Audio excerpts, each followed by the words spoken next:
pertemuan apa yang kedua, yang Mm-mm. pengumpulan kedua itu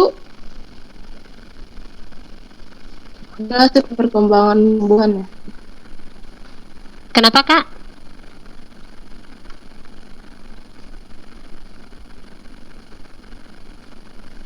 Halo Kakak, kenapa? Boleh ulang pertanyaannya? Nanti kan kita udah pengumpulan yang pertama kan, Zah. Mm-mm. Habis itu kan nanti yang tanggal 22 pengumpulan yang kedua itu dijelasin lagi, Zah. Maksudnya habis difoto dijelasin lagi perkembangan tumbuhannya atau kayak mana, Zah? Nah, itu kan kemarin ada Ustazah suruh buat tabel kan? Iya, Zah. Ada, Zah. Bagi yang membuat tabel ya, jadi untuk penilaian yang kedua di tanggal 22, Kakak foto. Nah, di foto itu kan kelihatan. Nah, tabelnya diisi 22 April 2021, nah ya kan? Tulis, jelaskan di tabel itu perkembangan tanamannya. Nah, jadi Ustazah tahu di tabel itu kalau dia baru mengumpul sekali, berarti dia baru mengisi satu. Nah, kalau dia baru mengumpul sekali, berarti dia baru satu. Kalau dia sudah 2 kali pengumpulan, berarti dah isi 2, ada tanggal 22 gitu kan.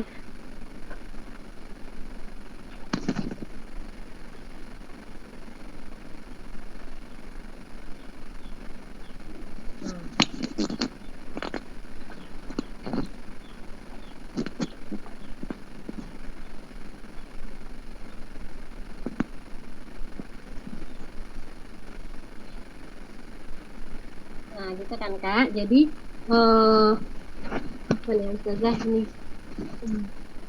Nah, pengumpulannya jadi dijelaskan di tabel. Jadi kelihatan Ustazah penilaiannya dari situ, ya Kak ya.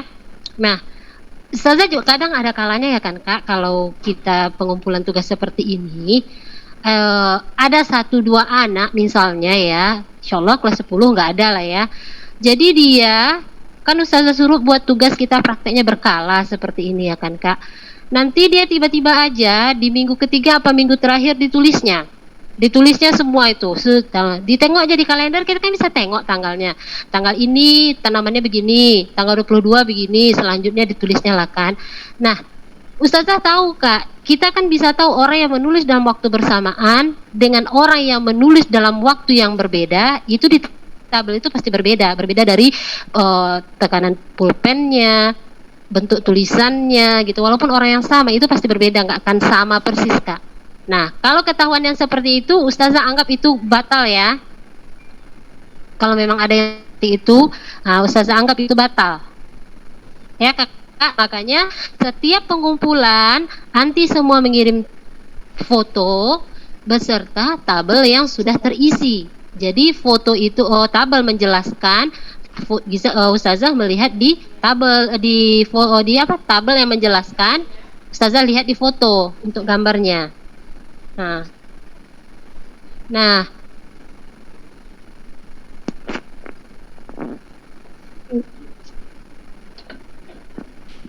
ya Kak ya. Ustazah. Nah, apa Kak? Waktu itu yang di pertemuan yang pertama, yang di pengumpulan pertama itu, Zah, Ana nggak bikin tabel, Zah. Jadi gimana? Boleh, Siva boleh kirim ulang tabelnya sama Ustazah ya. Zah. Bagi yang belum mengirim tabel, kemarin memang ada beberapa cuma foto aja. Silahkan dikirim tabelnya, ya. Ya Zah. Oke Kak, kok sedikit kali kita yang Zoom hari ini? Apa puasanya ngelawan semua ini? Kok sedikit yang Zoom?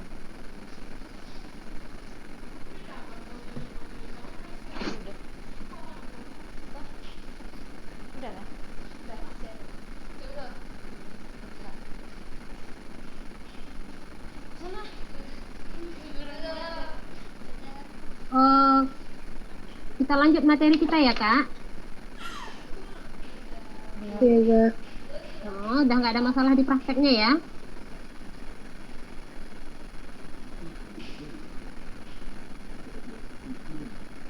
Kakak-kakak sudah bisa lihat buku yang Ustazah share? Iya, Zah. Sudah ya? Sudah. Nggak ada masalah ya?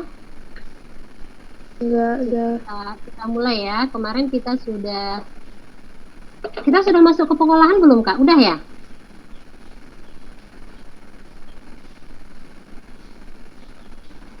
Sudah, step sudah.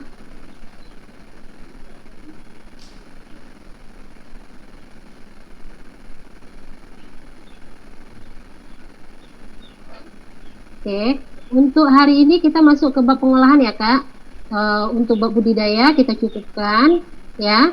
Insya Allah nanti untuk ujian-ujian prakteknya, ujian teorinya, Ustazah mengambil soal dari praktek anti. Jadi tolong di dalam di dalam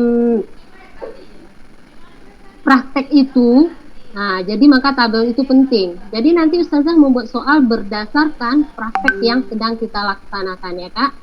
Selanjutnya hari ini kita masuk di bab 4 yaitu bab budidaya ya. Nah, untuk bab pengolahan, bab pengolahan. Nah, di semester 2 ini kelas 10 kita belajar pengolahan makanan awetan hewani. Nah, kalau semester lalu kita sudah masuk di berusaha produk pengolahan makanan awetan nabati. Betul nggak? Benar, Zah. Benar, Masya Allah. Nah, hari ini kita masuk di pengawetan makanan awetan hewani. Nah, anak-anak Ustazah coba beri Ustazah contoh. Apa contoh makanan awetan dari hewani yang berbahan hewani? Siapa yang bisa? Yo. Kaleng sarden, Zah. Sarden Kaleng diawetin. sarden. Ya, ikan yang diawetkan, yaitu ikan sarden ya, Kak ya. Yang lain apa yo? Masih banyak contohnya. Abon sapi. Chicken wings. Apa yang lain, Kak? Abon sapi. Abon sapi.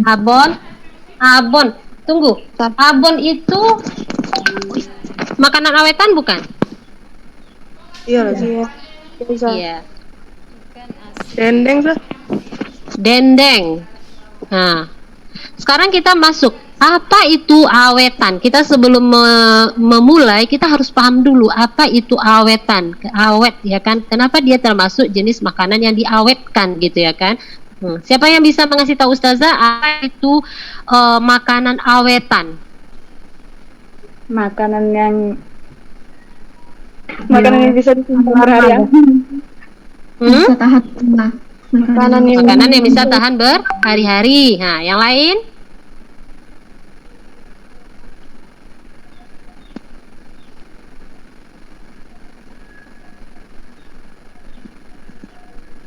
Makanan yang diolah agar bertahan lama. Makanan yang diolah agar bisa bertahan lama. Iya. Jadi kan gini, Kak. Makanan itu, bahan makanan kita itu dia ada mengandung bakteri segala macam. Nah, yang membuat dia mudah membusuk, ya kan? Kayak buah gitu ya kan. Nah, kayak kan telur pun sekalipun dia di dalam cangkang gitu ya kan, nah dia juga punya massa. Nah kalau sudah kuningnya akan pecah ya kan, setelah itu dia mulai membusuk ya kan, itulah yang menandakan bahwa itu ada kan. Nah jadi dia akan ada mikro apa nama Ustazah lupa. Jadi itu nanti yang akan membuat dia cepat membusuk gitu ya kan. Nah, kenapa harus ada makanan awetan ya kan? Agar bahan-bahan makanan tadi bisa kita simpan lebih lama ya kan, dan bisa juga kita distribusikan ke tempat-tempat yang misalnya jauh jangkauannya, misalnya ya kan. Ada daerah-daerah tertentu yang misalnya ya Kak, daerah-daerah tertentu dia tidak menghasilkan ikan di daerah itu gitu. Daerah yang misalnya jauh dari laut gitu ya kan, daerah pegunungan. Nah, dia tidak ada di situ ikan laut. Jadi kayak mana biar distribusi ikan laut bisa mencapai ke daerah tersebut? Nah, ini dia harus harus melewati masa pengawetan. Nah, ya Kak ya. Nah, berbagai macam olahan makanan awetan dari hewani itu contohnya adalah kornet, ya kan? Kornet, sarden, abon, susu. Susu termasuk nggak, Kak? Termasuk Termasuk. Hewani apa nabati? Susu. hewani. Hewani. Iya. Terus ikan asin, telur asin, dan lain sebagainya. Banyak lagi contoh-contohnya yang ada di lingkungan kita ya, Kak ya. Contoh makanan awetan berbahan hewani. Ya, kenapa? Karena kita adalah negara yang berlimpah, ya kan, berlimpah akan sumber daya alam hewaninya, ya kan. Nanti kan tidak semua makanan itu bisa habis kita makan dalam waktu sekejap, ya kan. Nah, makanya harus ada yang namanya teknologi pengolahan makanan, ya, yang dapat menghasilkan produk awetan, ya. Nah, di sini tidak asal awetan, nah, ya, kakak-kakak ya. Walaupun makanan awetan juga harus dipikir, harus kita pertimbangkan. Dia harus sehat sudah pasti, aman bagi kesehatan sudah pasti ya Kak ya. Jangan asal awetan, mau makanan awetan lah gitu ya kan. Jadi diawetkan dengan bahan-bahan yang memang tidak layak dikonsumsi. Itu tidak boleh. Nah, jadi kita harus mencari metode pengawetannya adalah dengan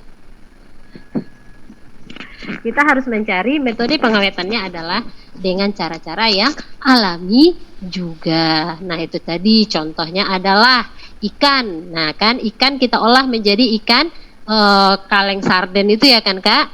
Nah, itu kan dia semua memakai bahan alami, ada cabenya, garamnya ya kan, Kak? Jadi dia memang diawetkan dengan bahan-bahan yang alami. Contohnya abon ya kan, juga seperti itu. Ya, dan lain sebagainya. Nah, baik, selanjutnya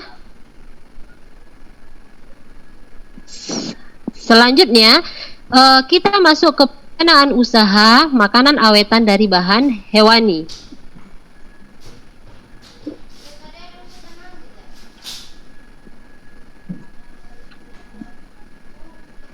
Oh, kakak-kakak bisa dengar Ustazah?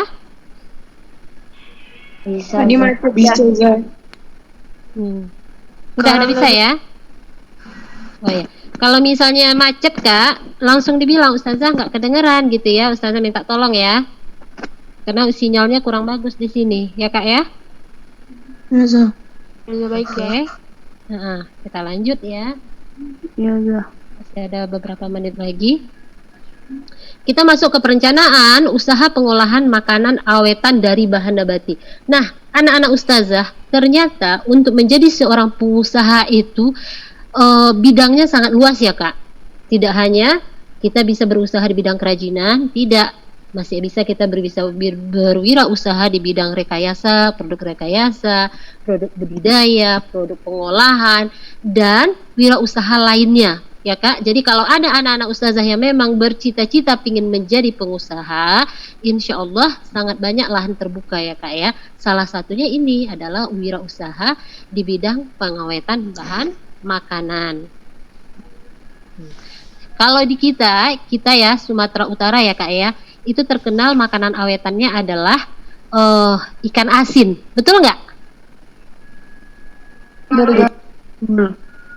Betul ya. Terkenalnya ikan asin. Nah, suka ikan asin? Enggak. Pak.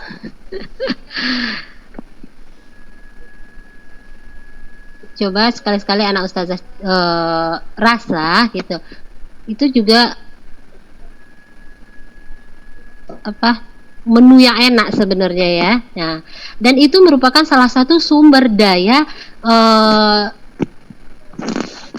yang sumber daya lokal ya Kak ya, sumber daya lokal, karena Ustazah taunya dari daerah mana ya, di daerah mana Kak penghasil ikan asin Sumatera Utara? Sibolga ya?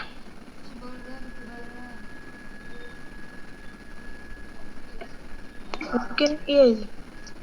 Ada yang orang Sibolga?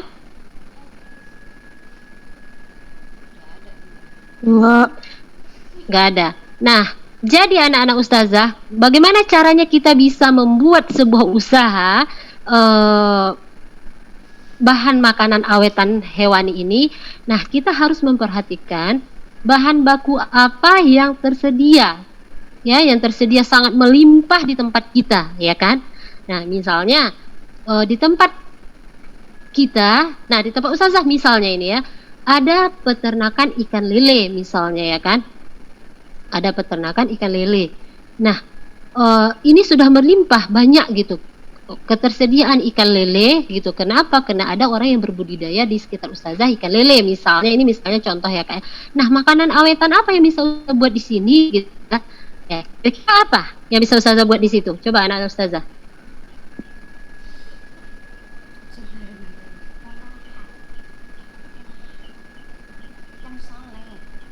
Ayo, siapa yang bisa memberikan jawabannya?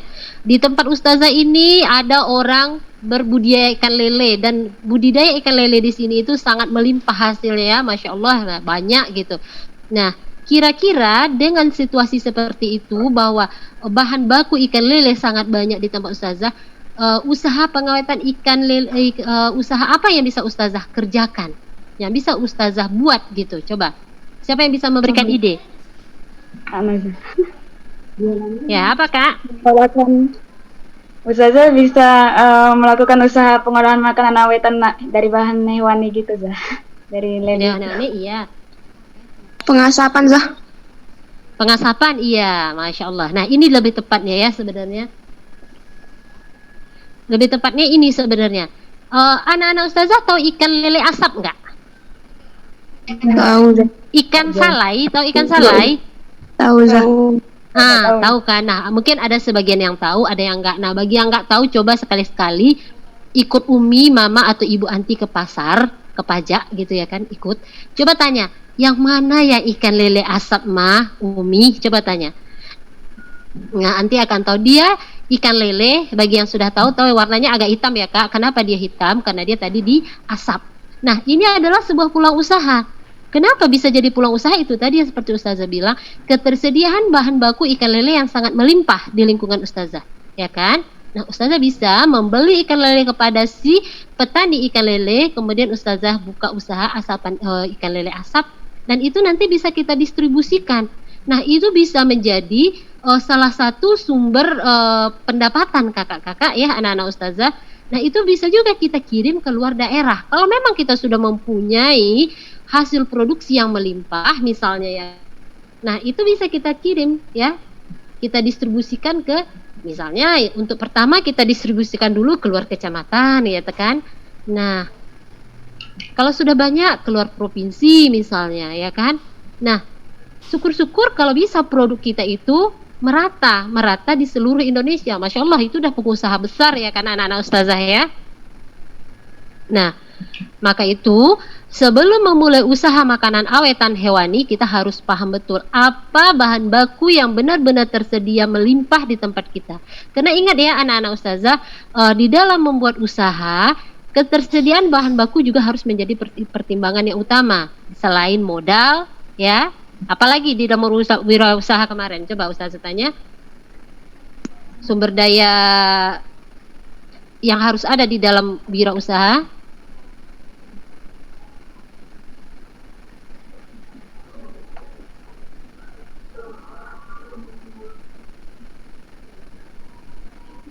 Apalagi kemarin, apalagi material, mesin, metode,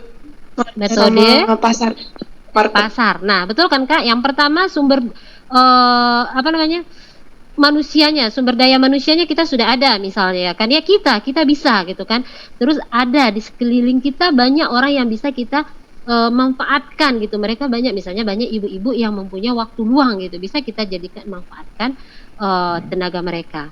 Oke, itu sudah tersedia. Money misalnya, kita memang punya modal gitu kan, atau kalaupun tidak punya modal sendiri, di dalam berwirausaha kita bisa misalnya modalnya join gitu ya kan, dengan akad awalnya seperti apa. Nah, ingat ya, kalau dalam berwirausaha join kita masuk ke pelajaran fikih di sini ya. Afwan, ustazah kurang menguasai. Mungkin kalau anak-anak ustazah suatu hari ingin buka usaha dengan modalnya join gitu ya kan, dengan teman atau dengan saudara, ini harus kita ini kan ya Kak ya, bab fikihnya harus betul-betul jelas macam mana pembagiannya, macam mana akad awalnya ya sekilas. Oke.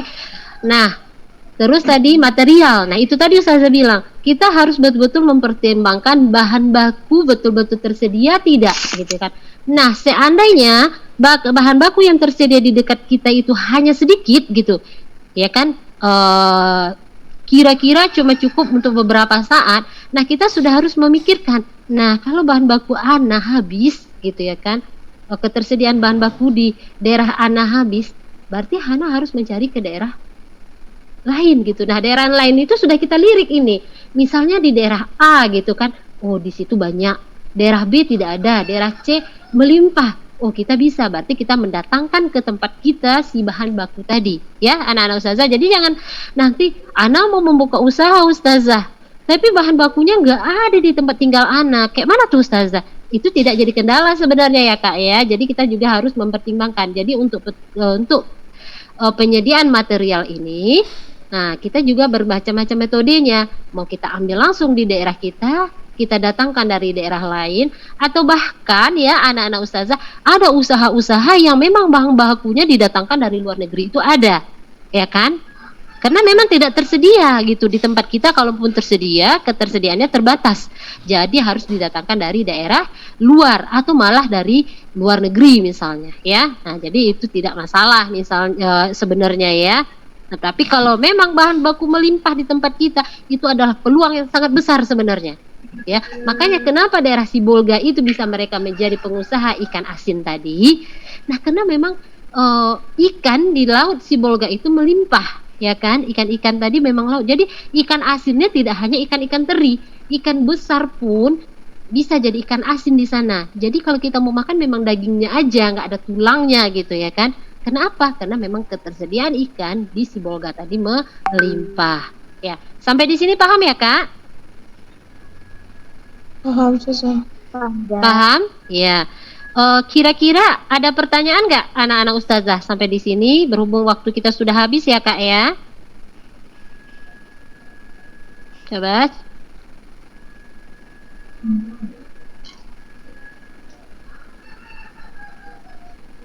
Amirah, ada pertanyaan Kak? Senyum aja, Masya Allah.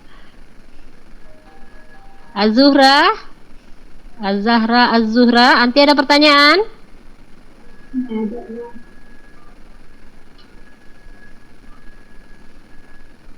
Az-Zuhra. Masya Allah. Baik, kalau memang tidak ada pertanyaan, kita cukupkan materi kita hari ini sampai di sini. Semoga membawa kebaikan untuk kita semua ya, anak-anak Ustazah. Ustazah mohon maaf atas kalau ada kekurangannya ya. Baik anak-anak Ustazah, mari kita baca doa kafaratul majlis. Subhanakallahumma wa bihamdika asyhadu an la ilaha illa anta astaghfiruka wa atubu ilaik. Assalamualaikum warahmatullahi wabarakatuh. Waalaikumsalam warahmatullahi wabarakatuh.